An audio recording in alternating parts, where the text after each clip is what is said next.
Autrefois, les commerces ambulants approvisionnaient les habitants des petits villages de la Nièvre. Mais ici, comme partout ailleurs, ils tendent à disparaître du paysage. Enfin, pas totalement. Jean Boschko et sa camionnette effectuent ces livraisons pour la deuxième année consécutive. Des livraisons pas tout à fait comme les autres. Et c'est ce que je vous propose de découvrir maintenant.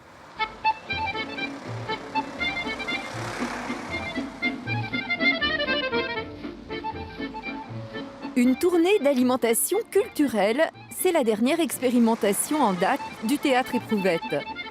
Du mercredi au vendredi, des tournées quotidiennes à travers la campagne nivernaise et le Morvan, avec des haltes dans 8 villages.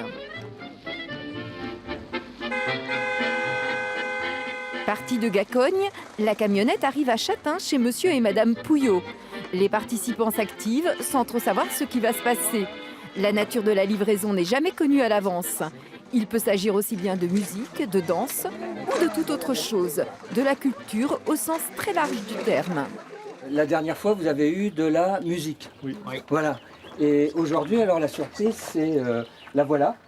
Et c'est Marc Lémé, qui est un expert, un spécialiste de l'eau dans le monde, et même localement. C'est-à-dire c'est un des plus grands spécialistes de l'eau, du problème de l'eau.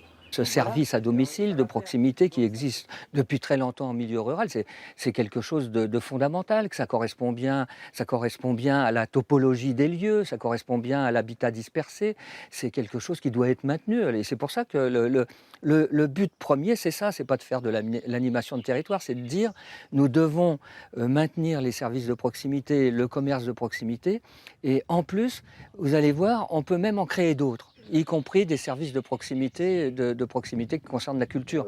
On est quand même dans une situation assez critique dans la mesure où on a contracté des engagements communautaires, dont un instrument qui s'appelle la directive cadre européenne. Le sujet du jour n'a pas été choisi au hasard.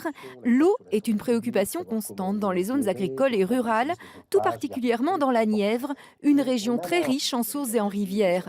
Marc Lémé, en sa qualité d'expert, connaît sur le bout des doigts tous les problèmes liés à la qualité de l'eau et à l'assainissement, mais il a rarement l'occasion de faire la conférence buissonnière.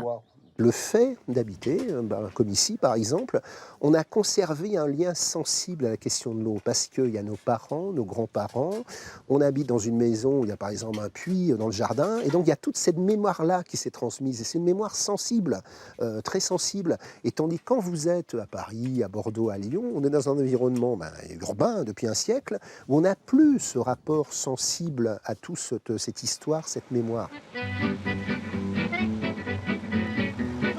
Et c'est reparti. La conférence n'a duré qu'1 heure, le rythme est dicté par les longs trajets sur les petites routes sinueuses de la Nièvre et l'impératif de boucler la tournée avant le soir.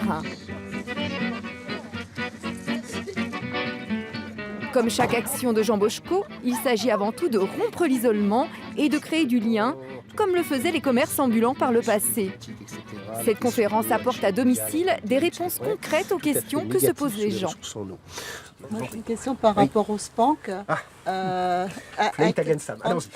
nous a remis les décrets qui avaient été... les 3 décrets de 2009. Voilà. Historiquement, quand on a commencé à faire de l'assainissement collectif, je me suis rendu compte qu'en fait, dans le Morvan, beaucoup d'eau pouvait être polluée par la tracine. Or, la tracine n'était pas recherchée dans les prélèvements effectués par la DAS. Et là où on les effectue, elles sont toutes polluées. En Pays-Bas, nous avons aussi un problème avec de l'eau, naturellement, mais l'organisation est toute autre dans la France.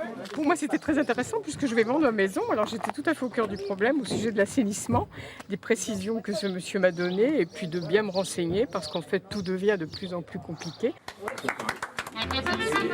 La semaine prochaine, les habitants auront droit à une nouvelle livraison surprise parmi 50 artistes ou intervenants.